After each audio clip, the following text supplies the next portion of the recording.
আসসালামু আলাইকুম রাহমাতুল্লাহি ওয়ালা বারাকাতুহু। আশা করি সবাই ভালো আছেন। সবাই সবার নিজের শরীরের দিকে খেয়াল রাখবেন এবং রোজা রাখবেন। রোজার সময় ইফতারির সময় ঠান্ডা পানি বেশি খাওয়া যাবে না। সবসময় এটাই মাথায় রাখতে হবে।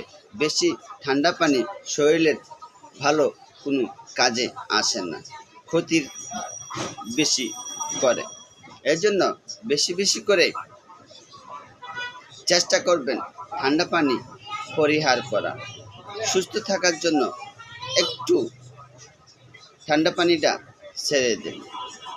আর অবশ্যই ঠান্ডা পানি সম্পূর্ণ নিষেধ, খাওয়া যাবে না। নিজের শরীরের দিকে খেয়াল রাখবেন। সুস্থ রাখার জন্য যা করার তাই করতে হবে।